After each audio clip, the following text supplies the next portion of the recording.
처음 듣는 찬송인데 좋습니다. 자, 오늘 본문은요, 지난주에 우리가 배웠던 불의한 청지기의 비유와 연결된 말씀이에요. 그래서 빠지면 안 됩니다. 본문 14절에 보니까요, 예수님의 불의한 청지기의 비유를 들었던 바리새인들이 예수님의 말을 듣고 비웃었다고 말합니다. 그리고 15절에 예수님께서 그런 바리새인들을 향해서 책망하세요. 16절, 17절, 18절은요, 예수님께서 책망하신 바리새인들의 형식적인 종교 생활이 무엇이었는지를 설명하십니다.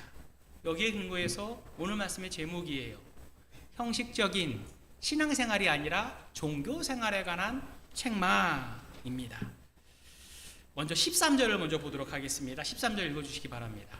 집 하인이 두 주인을 섬길 수 없나니 혹 이를 미워하고 저를 사랑하거나 혹 이를 중히 여기고 저를 경히 여길 것임이니라. 너희는 하나님과 재물을 겸하여 섬길 수 없느니라. 지금 예수님께서요, 제자들뿐만 아니라 바리새인들에게 오늘 말씀의 마지막 결론을 지금 설명하세요. 너희는 하나님과 재물을 겸하여 섬길 수 없느니라 경고하신 겁니다. 여러분, 하나님께서요, 모든 걸 창조하시고 여섯째 날 인간을 창조하실 때 하나님의 형상을 따라 하나님과 교제하며 하나님을 최고로 사랑하도록 인간을 만드셨습니다. 인간 본성은요, 창조주 하나님을 사랑하도록 설계된 거예요. 그래서 인간 마음속에는요, 오직 하나님 한 분을 모시고 사는 한계의 방만 존재합니다. 물론 인간들이요, 돈이나 사람이나 혹은 명예나 권력 이런 것들도 물론 사랑해요. 하지만 그 가운데 가장 사랑하도록 설계된 것은 바로 하나님 한 분뿐입니다. 그래서 예수님이 이렇게 말한 거예요. 너희는 하나님과 재물을 겸하여 섬길 수 없느니라 라고 말씀하신 거예요. 그런데 아담과 하와가 범죄함으로 여기에 문제가 발생하게 됩니다. 인간이 하나님이 아닌 하나님이 만든 그런 세상의 것들을 하나님의 자리에 놓고 자기 마음에 놓고 주인처럼 섬기는 이런 우상 숭배가 발생한 거예요. 그런데요, 예수님이 말씀하셨듯이 하나님과 세상의 것을, 예를 들면 하나님과 재물을 둘 다 겸하여 섬기는 게 쉬울까요? 어려울까요? 어려워요. 어렵습니다. 혹시 여기 직장 생활하신 분이 많이 계시는데요, 직장에서 두 명의 서로 다른 성향을 가진 상관을 모셔본 적이 있는 사람이라면요, 두 사람을 다 모시고 두 사람 마음을 만족하게 하는 게 얼마나 어려운 일이라는 것을 여러분은 아실 것입니다. 본문에 나온 하나님과 재물도 마찬가지예요. 하나님은 하나님만 경배하고 섬기기를 요구하시는데요, 재물도 똑같습니다. 세상을 위해서 일하고 돈을 섬기는 것을 요구하는 거예요. 사람들이 어떻게 합니까? 그 결과 많은 사람들이 하나님과 재물을 둘 다 사랑하며 살아가요. 그런데 분명 예수님께서 뭐라고 하십니까? 둘 다 겸하여 섬길 수 없다 분명히 경고하시면서 말씀해 주셨음에도 불구하고 오늘날 수많은 그리스도인들이 둘 다 섬기면서 살아가고 있다는 것을 우리는 알고 있습니다. 잘 될까요? 안 될까요? 될 수가 없어요. 예수님이 안 된다니까 안 됩니다. 잘 안 되니까 어디가 불편합니까? 우리 마음이 불편해요. 지금 답변 여기서 하셨는데, 우리도 하나님과 재물 사이에 갈등할 때가 있습니까? 없습니까? 있어요. 분명히 있습니다. 세상의 것으로 행복하기에 성경의 가르침을 너무 많이 들었어. 설교를 너무 많이 들어서 알고 있어요. 그렇기 때문에 양심에 찔리는 거예요. 반대로 성경의 가르침 안에서만 살기에 우리의 마음속에 세상의 것들이 많습니까? 적습니까? 너무 많아요. 어쩌면 우리가 신앙의 열매를 풍성하게 맺지 못하는 이유가 두 주인을 섬기려고 하기 때문은 아닐까 우리는 생각해 봐야 합니다. 세상의 것을 너무 사랑하면은요, 하나님 안에서 하나님이 주신 것으로 자족하며 행복하게 살지 못하는 거예요. 그 대표적인 인물이 오늘 본문에 나온 바리새인들이었습니다. 그런데요, 바리새인들에 대한 예수님의 책망인데요, 설교를 들으면 들을수록 이제 설교 말미에 가면은요, 우리에게도 바리새인과 같은 모습이 많이 있다는 것을 우리도 깨닫게 될 것입니다. 따라서 오늘 예수님이 하시는 책망의 말씀이 바리새인에게만 해당되는 책망의 말씀이라 생각하지 마시고요, 나에게도 해당되는 말씀이라고 생각하시고 말씀을 본인의 삶에 적용하는 은혜가 있었으면 좋겠습니다. 그러면 첫 번째 대지로 바리새인들이 예수님을 비웃고 조롱하는 걸 볼 수 있습니다. 앞서 예수님께서 제자들에게 불의한 청지기의 비유를 말씀하실 때 그 곁에 있던 바리새인들도 이 비유의 말씀을 들었던 게 분명해요. 듣고 나서 이들의 반응은 예수님을 향한 비웃음과 조롱이었습니다. 그 말씀이 14절에 나와요. 14절 읽어주시기 바랍니다. 바리새인들은 돈을 좋아하는 자들이라 이 모든 것을 듣고 비웃거늘. 이 모든 것을 듣고, 이 모든 것은 앞서 예수님이 말씀하신 불의한 청지기의 비유의 말씀이에요. 그리고 해석을 듣고 나서 이들이 비웃은 것입니다. 이들이 비웃은 이유를 이 누가복음을 기록한 누가는요, 바리새인들이 무엇을 사랑하는 사람이기 때문이라고 말합니까? 돈을 사랑하기 때문에 예수님께 비웃었다고 말하는 거예요. 돈을 사랑하는 바리새인들 앞에서 예수님이 돈을 사랑하지 말라고 하신 말씀을 하시니까 그 말씀에 동의할 수 없었던 거예요. 바리새인들이 예수님을 조롱했던 또 다른 이유도 있습니다. 이들이 보기에 예수님께서 너무 가난하기 때문이에요. 당시 바리새인들은 어떤 생각을 하셨냐면요, 물질적으로 부유하게 되는 것이 그 사람의 신앙이 좋다는 것을 증명하는 표식으로 여겼던 거예요. 하나님이 어떤 사람을 기뻐하시는지 기뻐하지 않는지를 알 수 있는 가장 좋은 방법은 한 해 동안 그 사람이 얼마만큼 수입을 거둬들이는가, 거기에 있다고 바리새인들이 생각했던 것입니다.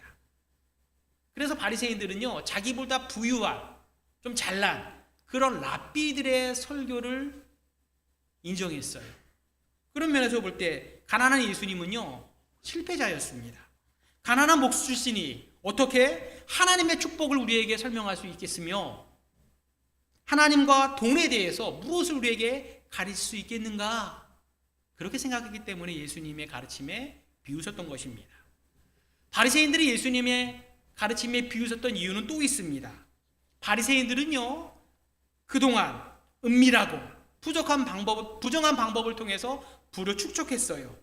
그런데 예수님이 마침 날카롭게 그들의 어두운 면을 찌르는 그런 말씀을 하시니까 양심에 걸리고 마음이 불편했던 것입니다. 그래서 예수님을 조롱한 거예요.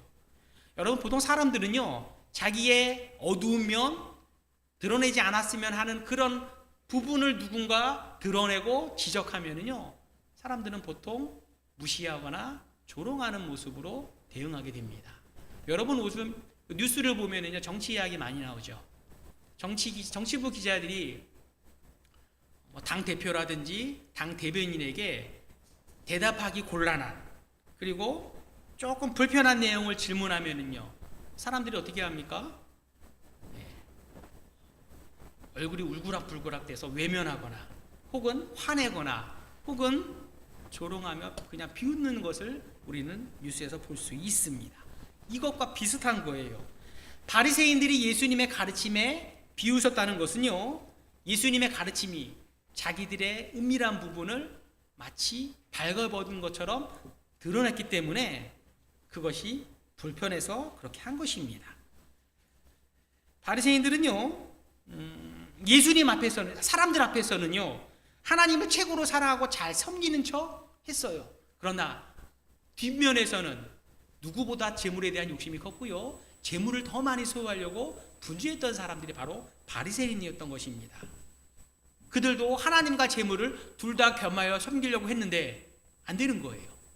하나님을 버리고 재물을 더 섬기는 그들의 모습을 보니까 예수님의 말씀에 찔렸기 때문에 예수님을 인정하지 않았던 것입니다. 그러면은요, 바리새인만 그렇겠습니까? 여러분 어떤가요? 우리는 어떤 것을 주인으로 섬기고 있습니까? 하나님을 주인으로 섬기고 있습니까? 아니면 재물을 주인으로 섬기고 있습니까? 무엇을 더 사랑하는지 여러분 생각해 본 적 있습니까? 간단한 질문 몇 가지만 해보면 우리의 마음 상태가 어떤지를 우리는 점검해 볼 수 있어요. 한번 여러분 체크해 보시기 바랍니다. 일용할 양식을 하나님이 주심에도 불구하고 날마다 돈에 대해서 걱정하고 염려하는 사람은요, 나의 삶의 안정감을 누가 주는 거라고 생각하는 사람입니까? 네, 돈이 준다고 생각하는 사람이에요. 그 사람은요, 돈을 사랑하는 사람인 게 분명합니다. 또 교회에서 이런저런 봉사를 부탁할 때 세상 일 너무나 바빠서 못합니다 라고 말하는 사람은요, 돈이 삶의 일정을 지배하는 사람인 것이 분명합니다. 또 사고 싶은 물건, 먹고 싶은 음식, 또 여행 가고 싶은 곳들, 그런 것들로만 온통 내 머릿속을 가득할 때 우리는요, 돈이 우리에게 해줄 수 있는 것, 우리가 원하는 것을 해줄 수 있는 그 돈을 더 사랑하는 것을 우리는 알 수 있습니다. 하나님께서 우리에게 주신 것으로 자족하지 못하고 부족하다, 원망불평하는 그런 것에 시간을 많이 보내는 사람도 역시 하나님보다 돈을 더 의지하는 사람인 것을 알 수 있어요. 4가지 말씀드렸는데 여러분 해당되는 거 혹시 있으십니까? 없어요? 예, 분명히 있을 거예요. 예, 한번 체크해 보시기 바랍니다.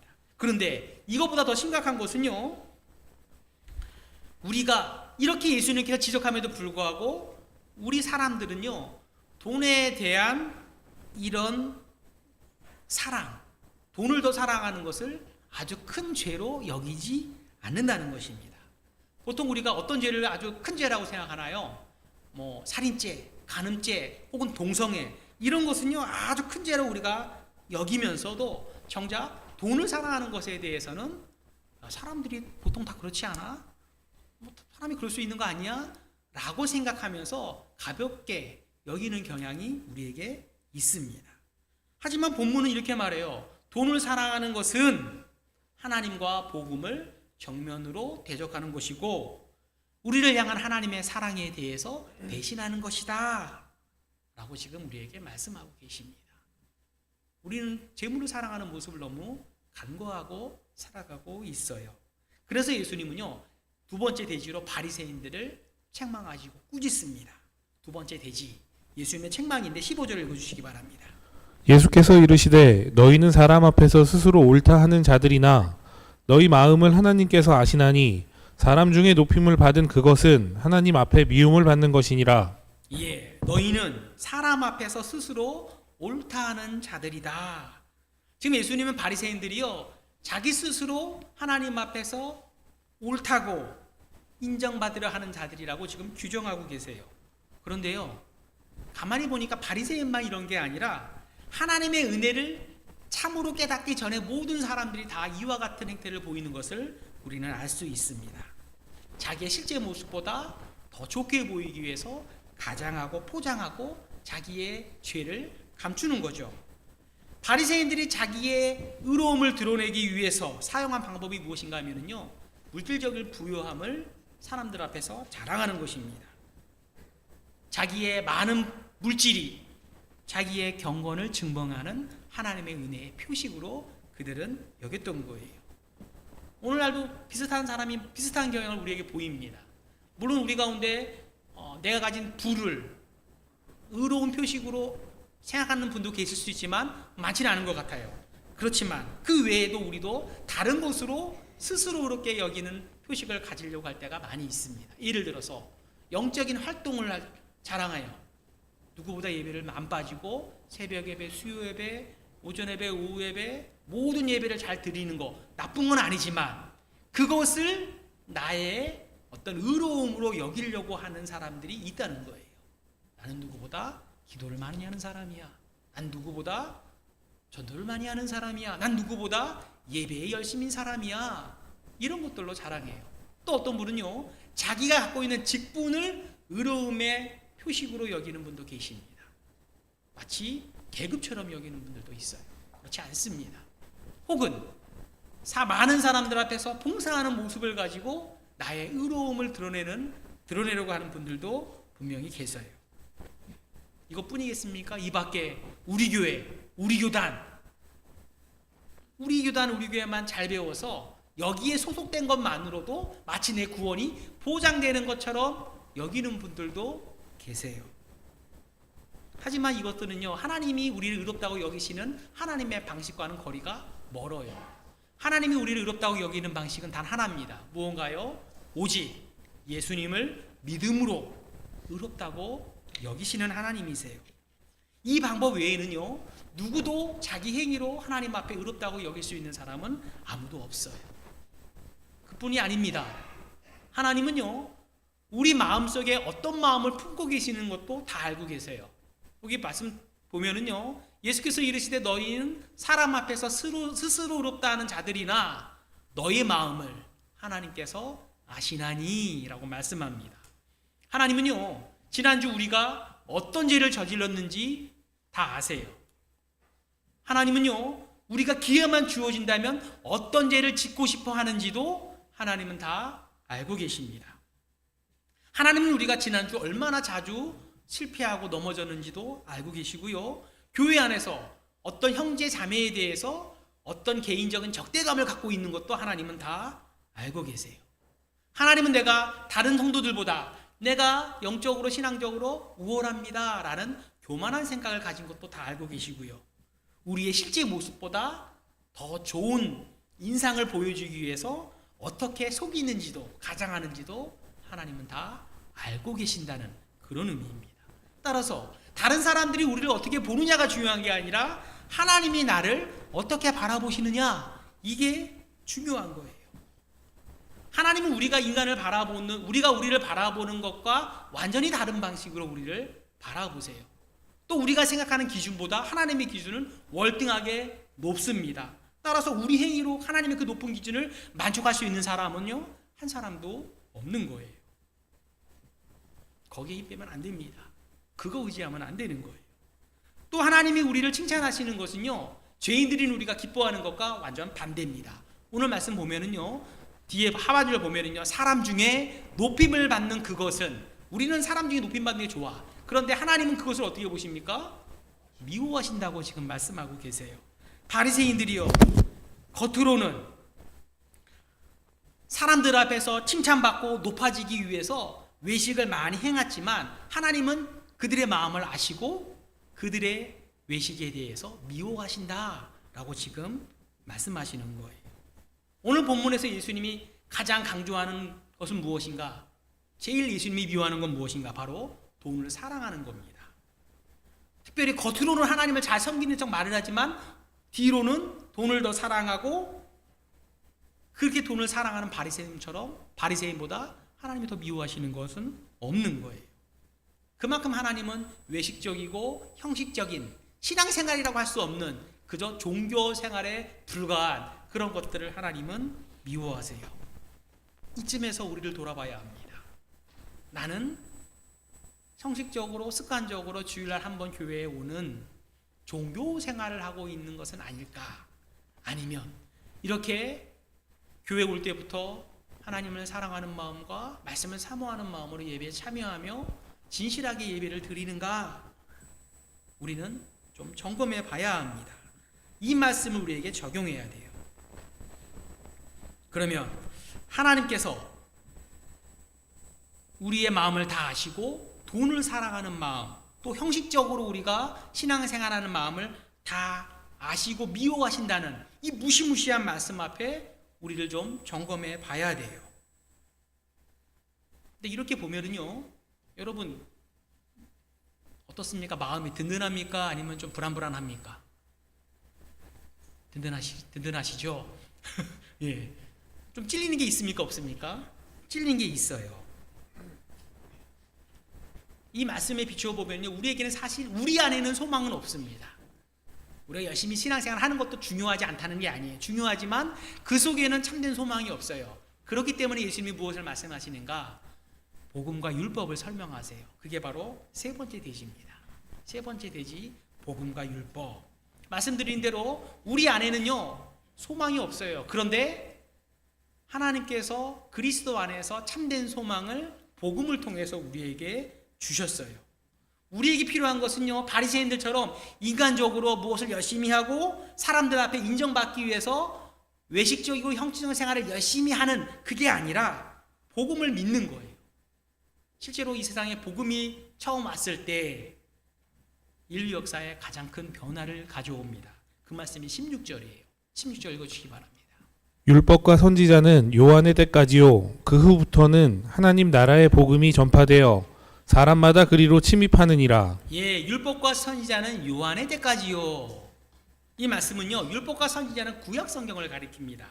그러니까 예수님이 복음, 예수님이 오시기 전에는요, 구약 성경이 시대가 있었어요. 물론 그때도 하나님은 은혜를 베풀긴 하셨습니다. 그때 베푸신 은혜는요, 장차 오실 예수님을 바라보는 사람에게만 한정돼서 은혜를 베푸셨습니다. 그렇기 때문에 아담에서부터 세례 요한까지 모든 그리스도인들이 누구를 기다렸겠습니까? 예수님을 기다렸던 거예요. 그런데 마침 예수님이 오셨어요. 오신 다음에 그 후부터 예수님이 뭘 하십니까? 하나님 나라의 복음을 전파하고 계셨던 거예요. 하나님 나라의 복음은 무엇인가? 누구든지 예수님을 구주로 믿으면 죄를 용서받고 영생을 가더 하나님 나라에 영원히 사는, 하나님 나라에 들어가는 그러한 복을 받게 된다는 것입니다. 이게 복음이에요. 그런데 여러분도 아시다시피 예수님께서 복음을 전했는데 많은 사람들이 믿습니까? 안 믿습니까? 제대로 못 믿어요. 대표적인 인물이 누굽니까? 이 바리새인들인 거예요. 복음을 믿으면 구원받고 의로워지는데 예수님을 믿지 않고 자기 방법으로 스스로 의롭게 하려고 계속 노력했던 것입니다. 예수님을 인정하지 않았던 거예요. 근데 제자들도 비슷했어요. 제자들도 예수님의 복음을 바로 이해하지 못해서 갈팡질팡했습니다. 부활하신 예수님을 만나고 난 후에야 비로소 복음을 제대로 이해할 수 있었던 거예요. 그래서 생명을 내놓고 교회를 세웠던 것입니다. 따라서 오늘 우리에게도 중요한 것은요, 복음을 바로 깨달아야만 복음을 바로 믿을 수 있는 거예요. 그런데 안타까운 현실은요, 오늘날 복음을 바로 믿는 사람보다 교회에 다니지만 여전히 바리새인들처럼 복음을 깨닫지 못하고 내 행위로, 내 어떤 의식적인 행위로 하나님 앞에 인정받으려고 하는 그리스도인들이 아주 많다는 사실입니다. 바리새인들과 비슷해요. 그것으로 의롭게 되고 구원받을 것으로 착각합니다. 하지만 말씀드렸다시피 율법을 통해서 구원받을 사람은요, 한 사람도 없는 거예요. 오직 복음 안에서 예수님이 우리에게 주신 대속의 은혜를 믿음으로 우리는 구원받는 것입니다. 이 방법 외에는 아무 방법도 없어요. 그런데 이렇게 설명하니까 바리새인들과 많은 사람들이 착각해요. 헷갈립니다. 복음으로 구원받는다면, 율법으로 구원받는 게 아니라면 율법은 도대체 어떻게 되지? 율법은 필요 없는 거 아니야? 폐지된 거 아니야? 이런 생각을 갖고 있기 때문에 예수님께서 17절의 말씀을 다시 주신 거예요. 17절 읽어주시기 바랍니다. 그러나 율법의 한 획이 떨어짐보다 천지가 없어짐이 쉬우니라. 예, 천지가 없어지기 전까지 율법은 1.1획도 떨어진다는 겁니까? 떨어지지 않는다는 겁니까? 떨어지지 않는다는 거예요. 언제 천지가 없어집니까? 예수님이 재림하실 때, 이전 것은 다 없어지고 새 하늘과 새 땅이 임할 때, 그때 율법이 불필요해지는 것입니다. 그 전까지 계속해서 율법은 유효하고 율법을 지켜야 한다는 것이 예수님의 가르침이에요. 왜 그렇습니까? 율법 안에는요, 하나님께서 하나님의 백성을 향하신 거룩하신 뜻이 거기에 다 기록되어 있기 때문이에요. 하나님은 변합니까? 변하지 않습니까? 변하지 않아요.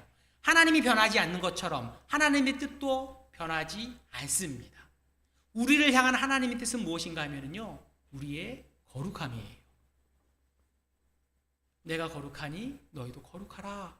레위기에도 말씀하셨고 베드로전서에서도 신약 성경에도 동일하게 이 말씀을 주신 거예요. 비록 구원을 얻는 방편으로 율법은 더 이상 효용이 없지만 우리가 하나님의 백성으로 여전히 하나님의 뜻에 맞게 거룩하게 살기 위해서 무엇을 지켜야 합니까? 율법을 지키는 거예요.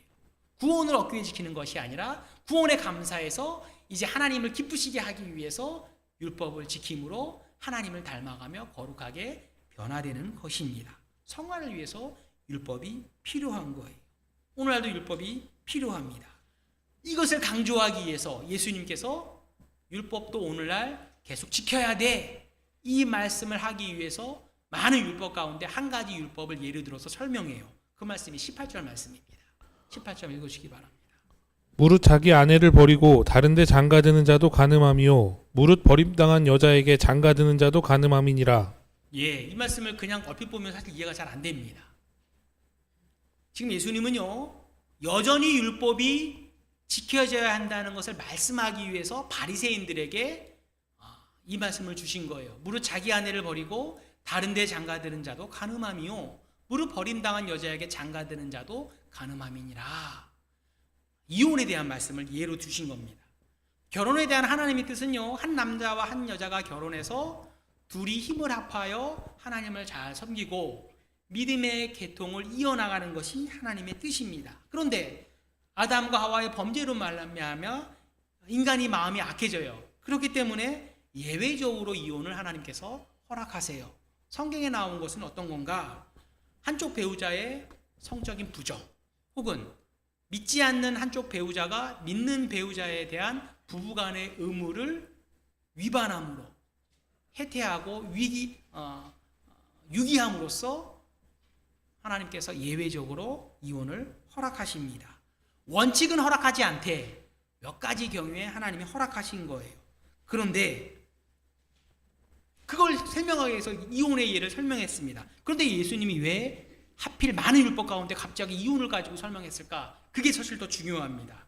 그럼 이유가 뭐냐면요, 당시 이 바리새인들이요, 하나님 말씀을 잘 지키는 척, 스스로 의롭게 하는 척 했지만 정작 교묘하게 하나님 말씀을 지키지 않고 회피했던 여러 율법 가운데 대표적인 율법이 바로 이혼에 관한 규정이었다는 것을 예수님께서 지금 들어서 그들을 책망하고 계신 거예요. 말씀드렸다시피 이혼은 대개 하나님께서 금하십니다. 예외적으로 허용한 거예요. 그런데 바리새인들이 이 율법을 규정을 자기들의 입맛에 맞게 편하게 해석하고 적용한 거예요. 폭넓게 이혼 사유를 만든 겁니다. 당시 문헌을 살펴보니까요, 이들이 어떤 것도 이혼 사유를 허락했는가? 하나님은 허락하지 않는데 자기들이 해석해서 아내가 음식을 태우거나 잘 못했을 때 이것도 이혼의 사유로 만들었다고 합니다. 기가 막히죠? 예. 혹은 남편에게 무례하게 말을 할 때 이것도 이혼 사유로 삼았다고 해요. 더 심각한 것은요, 남자가 지나가다가 아내보다 더 아름다운 여성을 발견할 때 그때도 이혼을 허락했다고 합니다. 기가 막히지 않습니까? 예수님은요, 바리새인들이 율법을 잘 지킨다고 해놓고선 자기들의 필요에 따라 자의적으로 율법을 해석하고 적용하는, 그래서 결혼의 본질을 해치는 그것을 책망하기 위해서 이 말씀을 예로 들었던 거예요. 앞서 바리새인들은 스스로 율법을 지킴으로 의롭다 할 수 있다고 여겼던 사람입니다. 하지만 실제로 그들은요, 이혼에 대한 율법을 잘 지킨 척하면서 실제로는 율법을 어기고 이혼을 정당했던 거예요. 이것은요, 바리새인들만 아니라 오늘날 기독교 역사 속에서 율법주의가 행하는 모든 태도가 다 이와 똑같습니다. 여러분, 율법주의가 좋은 게 아니에요. 잘 지킨다고, 잘 지켜야 한다고 막 주장하지만 정작 자기들은 그렇게 말하면서 사실상 율법을 파괴하는 사람들이 율법주의자들입니다. 예수님은요, 그렇기 때문에 바리새인들의 외식을 자주 책망하세요. 복음서에 보면 예수님이 책망하는 모습을 많이 볼 수 있습니다. 너희가 전통을 지키려다가 하나님의 계명을 잘 버리는도다, 이렇게 예수님이 말씀할 때가 많이 있었던 거예요. 이런 이의를 가지고 본문 말씀 18절을 다시 한번 제가 읽어보겠습니다. 이 말씀 한번 여러분 해석해서 그냥 읽어보면 이해가 안 돼요. 해석해 보겠습니다. 무릇 자기 편하게 사소한 이유를 들어서 자기 아내를 버리고 다른 데 장가드는 바리새인들은 무슨 죄입니까? 간음한 거예요. 무슨 말씀인지 아시겠죠? 또 무릇 사소한 이유로 혹은 말도 안 되는 이유로 버린다는 여자에게 욕심을 품고 장가드는 사람도 불의한 이혼이기 때문에, 불의한 재혼이기 때문에 간음함이니라, 이렇게 예수님이 말씀하신 것입니다. 이 말씀 이해가 되십니까? 왜 이 말씀을 하셨는지? 그렇다면 또 우리에게 적용해 봐야죠. 겉으로는 잘 지키는 척 하면서 속으로는 이렇게 회피하며 잘 안 지키는 모습. 바리새인들만 그럴까요? 어떻습니까? 우리에게는 이런 모습이 없습니까? 예. 저도 이런 비슷한 유혹을 받을 때가 많이 있어요. 나는 스스로 하나님의 말씀을 잘 지키는 척, 경건한 척 하지만 실제로 그렇게 하지 못하면서 겉으로는 그렇게 하는 척, 외식하거나 자기의 행위를 정당화하려 할 때가 많이 있습니다. 이렇게 말해요. 이 정도는 괜찮아. 보통 이 정도는 다 하는 거야. 이 정도는 관행이야. 라고 말하면서 뭔가 불공정하고 뭔가 합당하지 않은, 정직하지 못한 그런 모습으로 일 처리를 할 때가 우리에게도 있어요. 다른 사람에게는 엄격한 잣대를 들이대면서 막 비난하지만 자신에게는 어떻게 합니까? 막 여의봉처럼 막 늘었다 줄었다 해요. 자기에게는요, 한없이 관대함으로 대할 때가 우리에게 많이 있는 것입니다. 내로남불이고요. 지금 바리새인들이 그렇다고 지금 예수님이 책망한 거예요. 우리에게도 바리새인과 같이 겉과 속이 다른 모습을 보일 때가, 그런 모습을 행할 때가 많이 있음을 우리는 압니다. 그런 우리라면, 바리새인과 같다면 하나님 나라에 어떻게 들어갈까? 이런 걱정이 돼요. 그렇기 때문에 예수님은 한 가지 더 말씀하십니다. 네 번째 대지예요. 네 번째 대지는요, 복음으로 하나님 나라에 침입할 수 있다. 율법으로 우리가 안 돼. 율법으로 우리는 잘 지키는 척 하지만 그렇지 않다는 걸 알고요, 우리의 율법의 행위는 가장되고 외식되고 진실이지 않다는 걸 압니다. 그럼 우리가 어떻게, 바리새인과 같은 우리가 어떻게 하늘나라에 들어갈 것인가? 복음으로 하나님의 나라에 침입한다는 것을 마지막으로 설명하십니다. 율법으로 들어가는 것이 아니라 오직 예수님의 십자가의 대속을 믿음으로 들어가는 거예요. 16절 다시 한번 읽어주시기 바랍니다. 율법과 선지자는 요한의 때까지요. 그 후부터는 하나님 나라의 복음이 전파되어 사람마다 그리로 침입하느니라. 율법과 선지자는 요한의 때까지요. 그 후부터는, 그 후는 예수님이 오신 다음이에요. 예수님이 이 땅에 오신 다음에 여기저기 돌아다니시면서 하나님 나라의 복음을 전파하시니까 그때부터 사람마다 그리는 어디겠습니까? 복음으로. 그죠? 하나님 나라의 복음을 가지고 침입하느니라. 천국에 들어간다. 지금 예수님이 말씀하신 거예요. 침입한다. 조금 표현이 조금 강하죠. 실제로 예수님이 마태복음 11장에 이렇게 말씀하십니다. 천국은 침노를 당하나니 침노하는 자마다 천국을 빼앗느니라. 침노라는 단어로 묘사합니다. 침입, 침노. 이 말씀을 우리가 자칫 오해하면 이렇게 생각할 수 있어요.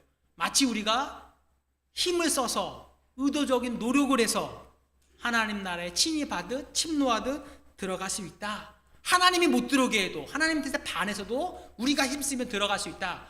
이렇게 오해할 수 있는데 그런 의미가 아닙니다. 침노하다 혹은 침입하다, 이 말씀의 의미는요, 복음의 의미를, 복음의 가치를 진정으로 우리가 발견하게 되면, 깨닫게 되면 너무나 간절한 거예요. 나도 복음을 믿어서 예수님을 통해서 천국에 들어가야지. 그런 마음의 간절함, 그리고 그 마음의 결단, 그런 의미에서 침노 혹은 침입한다고 묘사한 것입니다. 예수님이 이 땅에 와서 복음을 전할 때도 이런 현상이 나타났어요. 예수님이 복음을 전하는데 수많은 사람들이 예수님의 말씀을 듣기 위해서 몰려들었습니다. 그 가운데 세리 같은 사람, 창기 같은 사람, 그들은 어떻게 했습니까? 예수님 앞에서 자기의 자를 발견해요. 주여, 나는 죄인입니다. 원통하고 부끄러워하고 애통해합니다. 그러면서 예수님을 통해서 어떻게 합니까? 천국에 들어가려고 예수님 앞에 간절히 나아가는 걸 볼 수 있습니다. 세리도 그랬고요, 죄인 많은 여인도 초대받지 않은 시몬의 집에 들어가서 예수님의 머리에 관유를 풀었던 것입니다. 그뿐인가요? 여러분, 중풍병에 걸린 친구들을 4명의 친구가 구원하기 위해서 지붕 위에 올라가서 밧줄로 타고 내려가 예수님께로 인도하는 모습 보여주죠. 그게 쉽습니까? 어렵죠. 이게 침노예요. 이게 침입하는 거예요. 최선을 어떻게든 예수님 앞에 이 친구를 보내서 구원받겠다. 이게 바로 예수님의 복음 앞에 우리가 힘써 나가는 겁니다. 12회를 혈루증으로 앓은 여인이 도저히 세상 의술로는 고칠 수 없음을 알고 예수님의 옷자락만 만지면 나을 것을 믿었기 때문에 수많은 군중들을 뚫고 헤집고 들어가서 예수님을 옷자락을 만지죠. 그 과정이 바로 침노하는 거고요. 침입하는 겁니다. 성경의 모든 말씀이 다 그런 내용이에요. 딸이 귀신 들린 여인이 예수님 앞에 나아가면 고침을 알고 간절하니까 나아가요. 예수님이 주인의 상에서 주인의 음식을 개에게나 주는 것이 마땅하지 않다라고 말합니다. 자존심 상해서 갈 것 같은데 갈 수가 없어요. 주인의 상에서 떨어지긴 부르스러기만이라도 얻어먹으면 좋겠습니다. 그래서 구원받지 않습니까? 이게 바로 침노하는 거고요. 침입하는 거예요. 천국 복음을 듣고 믿는 사람은요, 마치 천국 문을 뚫고 침노하는 것처럼 들어가기 위해서 그만큼 갈망하고 간절히 힘쓰는 것입니다. 쉽게 비유하면요, 여러분 마트에서 여기 스타필드 마트에서 초대박 세일 99% 하면 사람들 어떻게 합니까? 다 알려주고 어떻게 합니까? 아침부터 문 열기 전부터 가요. 문 딱 열면 어떻게 합니까? 레이싱을 하죠. 막 이렇게 몸싸움에 들어가잖아요. 딱 그와 같은 거예요. 천국문에 들어가는 것이 얼마나 좋습니까? 그것에 비하겠습니까? 구약시대부터 수세기 동안 지금 예수님을 예언했어요. 그 예수님이 이 땅에 오신 겁니다. 그리고 그 예수님의 천국 복음을 믿음으로 구원받는다고 선포하는데 어떻게 침노하지 않을 수 있고요, 어떻게 침입하지 않을 수 있겠습니까?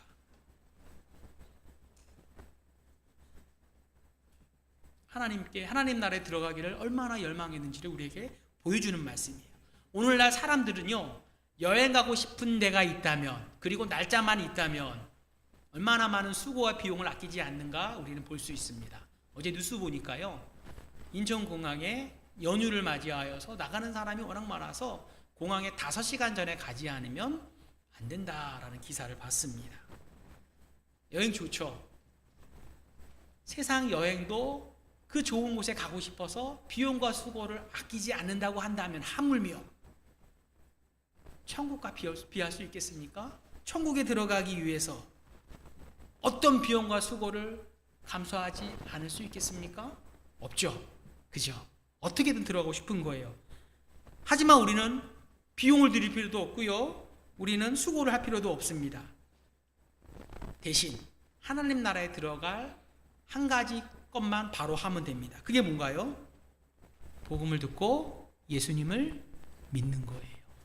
복음을 듣고 예수님을 믿는 거. 이거 하나만 하나님 우리에게 요구하세요.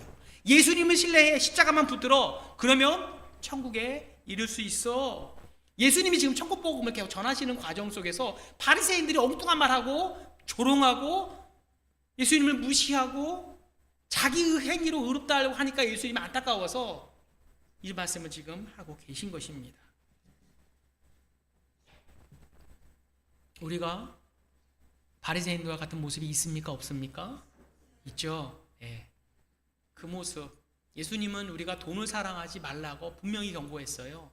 그렇기 때문에 혹시 내 마음에 돈을 더 사랑하는 것은 아닐까? 그러면 둘 다 실패합니다.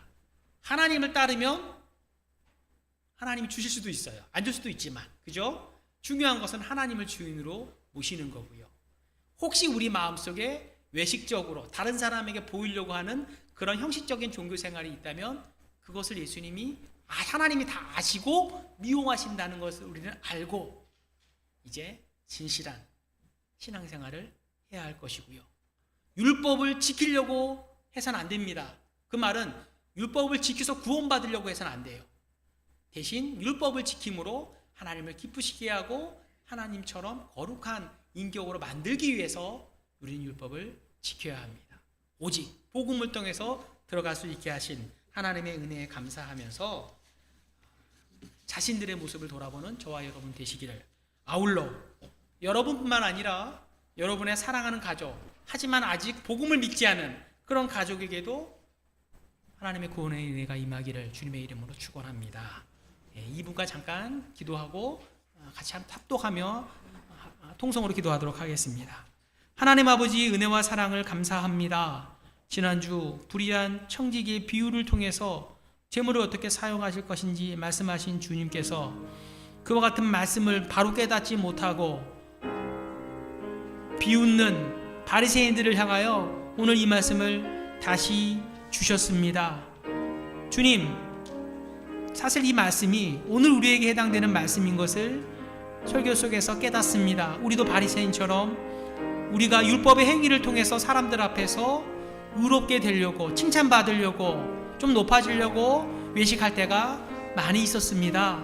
그러나 하나님이 그 모든 것들을 아시고 미워하신다 하였사오니 주님, 재물을 사랑하는 우리의 마음을 내려놓게 하시고 하나님을 사랑함으로 하나님이 후히 주실 줄 믿고 하나님이 주신 것 안에서 자족하며 살아갈 수 있는 우리 정은교회 모든 성도님들 다 되게 하여 주시옵소서.